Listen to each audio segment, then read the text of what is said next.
Welcome back to my channel Pari का परिवार। तो जैसा कि आपने डिस्क्रिप्शन में पढ़ ही लिया होगा कि अगर आप प्रेग्नेंट हैं और आप मंथली चेकअप के लिए जब अपने गायनिक के पास में जाते हैं तो हॉस्पिटल के अंदर क्या क्या कैरी करके लेके जाना चाहिए जो आपके लिए इजी रहेगा। तो ये वीडियो उसी के ऊपर है।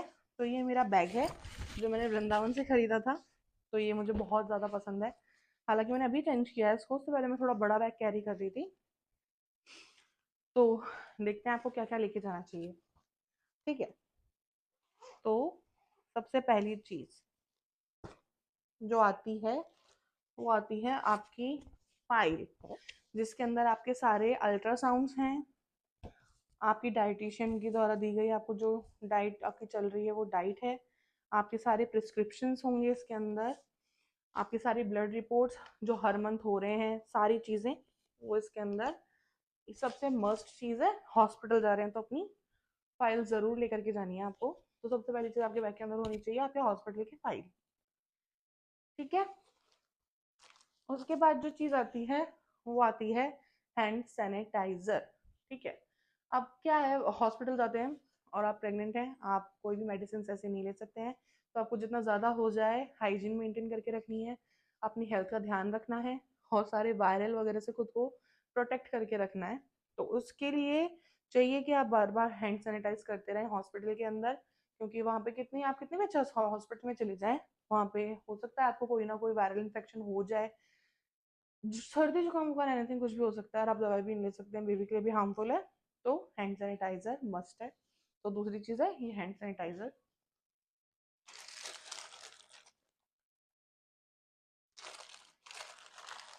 फिर आ जाते हैं स्नैक्स, बिस्किट्स, कुछ नमकीन और फ्रूट्स आप रख सकते हैं। ठीक है, जूस आप लेके जा सकते हैं।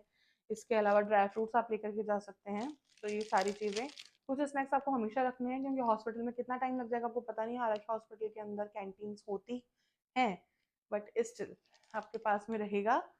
या फिर आप कुछ बना करके भी लेके जा सकते हैं, छोटी मोटी चीज़ मखाने आप तल के लेके जा सकते हैं, ड्राई रोस्ट करके लेके जा सकते हैं। तो उस हिसाब से मैं बिस्किट्स और ये कैरी करती हूँ क्योंकि मैं खा करके भी जाती हूँ, मैं रिस्क नहीं लेती। तो ये बस इमरजेंसी के लिए। ठीक है। तो ये एक हो गया आपका हैंड टॉवल जो आइडल साइज का होना चाहिए।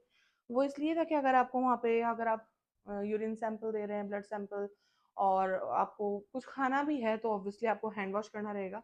तो आपके पास में पेपर सोप होना चाहिए वैसे तो, बट अगर नहीं है तो वहाँ पर आपको वॉशरूम में जो भी सोप मिलो उससे आप हैंड वॉश करेंगे तो पोंछने करने के लिए जो भी है, या फिर आपका अल्ट्रासाउंड हो रहा है तो उसको क्लीन करने के लिए वहाँ पे टिश्यूज होते हैं, बट स्टिल सेटिस्फेक्शन नहीं मिल रही है तो वाइप आउट करने के लिए मुझे लगता है आपके साथ में एक हैंड टॉवल जरूर होना चाहिए। मैं हमेशा कैरी करती हूँ, आपको भी करना चाहिए। इतना ज़्यादा स्पेस भी नहीं लेता है और कभी ना कभी यूज़ आ ही जाता है किसी भी चीज़ के अंदर।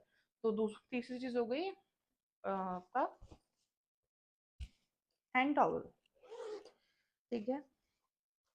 इसके बाद आ जाते हैं मास्क। तो अभी कोविड वापस से आउटबर्स्ट हो रहा है, और नहीं भी हो रहा हो तो फिर भी वही बात है कि आप दवाइयाँ नहीं खा सकते हैं कुछ भी। तो आपको ज़्यादा से ज़्यादा वायरल से, इनसे मौसम चेंज हो रहा है इससे बच के रहना चाहिए। आप घर से बाहर जा रहे हैं, हो सकता है प्रेगनेंसी के अंदर आपको किसी भी चीज़ से एलर्जी हो जाए, लाइक डस्ट है, एनीथिंग एनीथिंग। तो आप मास्क ज़रूर कैरी करो, क्योंकि हॉस्पिटल है, वहाँ पे 10 तरह के लोग आते हैं, उनको 10 तरह की बीमारियाँ हो सकती है, हो सकता है आपको कुछ भी प्रॉब्लम हो जाए। तो बेस्ट है, precaution is better than cure. तो मास्क। ठीक है। इसके बाद में ये है इलेक्ट्रॉल पाउडर। ठीक है। मुझे डिहाइड्रेशन का बहुत ज़्यादा इशू रहता है और मैं वाटर बॉटल हमेशा कैरी करती हूँ। हॉस्पिटल में मिल जाती है बट फिर भी मैं वाटर बॉटल कैरी करती हूँ। तो वो क्योंकि अल्ट्रासाउंड के अंदर आपको वो लोग बहुत ज़्यादा पानी पीने के लिए बोलते हैं। ठीक है। फर्स्ट 3 मंथ तो बोलते ही हैं। और अगर आपको ज़्यादा क्योंकि सादा पानी पीने का मन नहीं कर रहा होता ना, मुंह खराब हो जाता है, तो अगर ऐसा हो रहा होता है तो मैं उसके अंदर तुरंत ग्लूकोज इसलिए नहीं डाल सकती क्योंकि शुगर फ्लक्चुएट हो सकती है आपकी प्रेगनेंसी के अंदर। शुगर सबसे ज़्यादा फ्लक्चुएशन अगर आता है आपका, अगर आपको नहीं भी है तो भी आपकी शुगर बढ़ी हुई आ सकती है। तो वो आती है सिर्फ प्रेगनेंसी के अंदर, और फिर वो बच्चे के अंदर भी वो ट्रांसफर हो जाती है, फिर आपको मेडिसिन इंसुलिन ये सब लेना पड़ता है। तो मैं तो ग्लूकोन डी के अंदर बिलीव बिल्कुल नहीं कर रही हूँ अभी, क्योंकि मेरी शुगर वास्तव में थोड़ी फ्लक्चुएट हो रही है। तो वाटर बॉटल के साथ आप अगर आप ये इलेक्ट्रॉल पाउडर कैरी कर रहे हैं तो ये अच्छा है। थोड़ा वाटर का टेस्ट भी बन जाता है, हाइड्रेशन भी मिल जाता है। इसको आप घर पे भी यूज़ कर सकते हैं, ऐसी कोई बात नहीं है, ठीक है। तो एक ये चीज़ है जो मैं कैरी करती हूँ। फिर आ जाती है वो वेट वाइप्स। आप हॉस्पिटल, अब गर्मी है, उमस, अरे बाप रे, बहुत गर्मी पता है राजस्थान में। तो ये वेट वाइप्स मुझे इतना बहुत हेल्प करता है, क्योंकि इतना ज़्यादा स्वेटिंग मुझे हो रही है, मेरे को हीट इतनी ज़्यादा लग रही है प्रेगनेंसी के अंदर। तो मुझे थोड़ा सा भी ऐसा लगता है कि मुझे फ्रेशनेस की ज़रूरत है, तो मैं वेट वाइप निकाल के थोड़ा अपने आप को काम डाउन कर लेती हूँ। प्लस ये आपका हाथ वाथ पोछने के लिए ऐसे भी काम में आ जाता है, अगर आप सैनिटाइजर नहीं कैरी कर रहे हैं तो, ठीक है। तो एक ये वेट वाइप है जो मैं कैरी करती हूँ। देखिए अब अगर आपको, हाँ, और ये आ गए ड्राई फ्रूट्स। इसके अंदर अखरोट है, हाँ। तो इसके अंदर अखरोट है, जो ये भी मैं हमेशा कैरी करती हूँ, क्योंकि ये बहुत जल्दी फीलिंग वाली वो दे देता है, सेटिस्फेक्शन हो जाती है। अगर भूख लग रही होती है तो 2-3 खा लो, हैवी होता है, तो ये सही रहता है। तो मैं नमकीन और बिस्किट्स के अलावा और ऑरेंजेस और फ्रूट्स के अलावा जो चीज़ कैरी करती हूँ सबसे ज़्यादा, आमंड्स या फिर ये अखरोट कैरी करती हूँ, ठीक है। इसके अलावा अगर आपको नौजिया की प्रॉब्लम रहती है, ठीक है, तो मैं आपको यही बोलूँगी कि आप घर से कुछ खा करके प्लस वॉमिट की गोली लेकर के ही जाएं, क्योंकि हॉस्पिटल का माहौल ऑलरेडी इतना ख़राब होता है कि नहीं हो पाता यार, ठीक है। बट स्टिल अगर ऐसा है तो आप कुछ ऑरेंज की वो खट्टी मीठी गोली आती है वो लेके जा सकते हैं, कच्चा आम की गोली, टॉफीज़ वगैरह जो आती है, कैंडीज, वो लेके जा सकते हैं। बट मैं प्रेफर करती हूँ मेरे पर्सनली, ये पर्ल इलायची जो है वो, या फिर ये थोड़ा कुछ ऐसा सा जो मुंह में चलता रहता है, चलता रहता है, तो नौजिया वाली प्रॉब्लम नहीं होती, प्लस मेरे को हाइड्रेशन भी मिलता रहता है इससे। तो ये है जो मैं कैरी करती हूँ अपने नौजिया को ट्रीट करने के लिए, ठीक है। इसके अलावा हू एक पेन, जो बेसिकली आपको रखना ही चाहिए कहीं भी जाएं। एक छोटी सी मेरी नोटबुक है, वो मैं रखती हूँ। इसके अलावा थोड़ा सा टचअप के लिए मैं अपनी लिप बाम के साथ में ये लिपस्टिक है वो कैरी करती हूँ। हालांकि पता है हॉस्पिटल में टाइम नहीं मिलता है, बट रखती हूँ। इसके अलावा जो चीज़ आपको रखनी होती है वो है आपकी आईडी।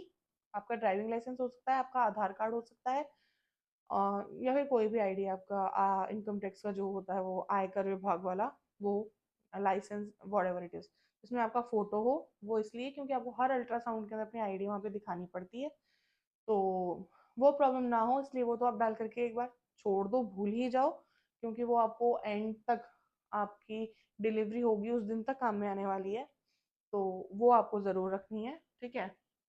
इसके अलावा तो मुझे ऐसा ज़रूरी कुछ लगता नहीं है हॉस्पिटल के अंदर जो आपको लेके जाना चाहिए। ये मेरे को लगता है फुलफिल है आपकी हर मंथ की रिक्वायरमेंट को फुलफिल करने के लिए। और आगे आने वाली वीडियोस के अंदर मैं आपसे अपना हॉस्पिटल बैग, आपको मदर के लिए क्या क्या चीज़ें चाहिए डिलीवरी के टाइम पे, बेबी के लिए आपको हॉस्पिटल बैग में क्या क्या रखना है, वो सारी वीडियोस शेयर करने वाली हूँ। तो स्टे ट्यून। आपको वीडियो कैसा लगा ज़रूर बताइएगा। इसके अलावा ऐसी कोई चीज़ जो मैं भूल रही हूँ आप मुझे ज़रूर बता देना, ताकि मैं भी उसको ऐड ऑन कर लूँ। हालाँकि मुझे इन सब चीज़ों के अलावा और कोई चीज़ की ज़रूरत ऐसी लगती नहीं है हॉस्पिटल के अंदर।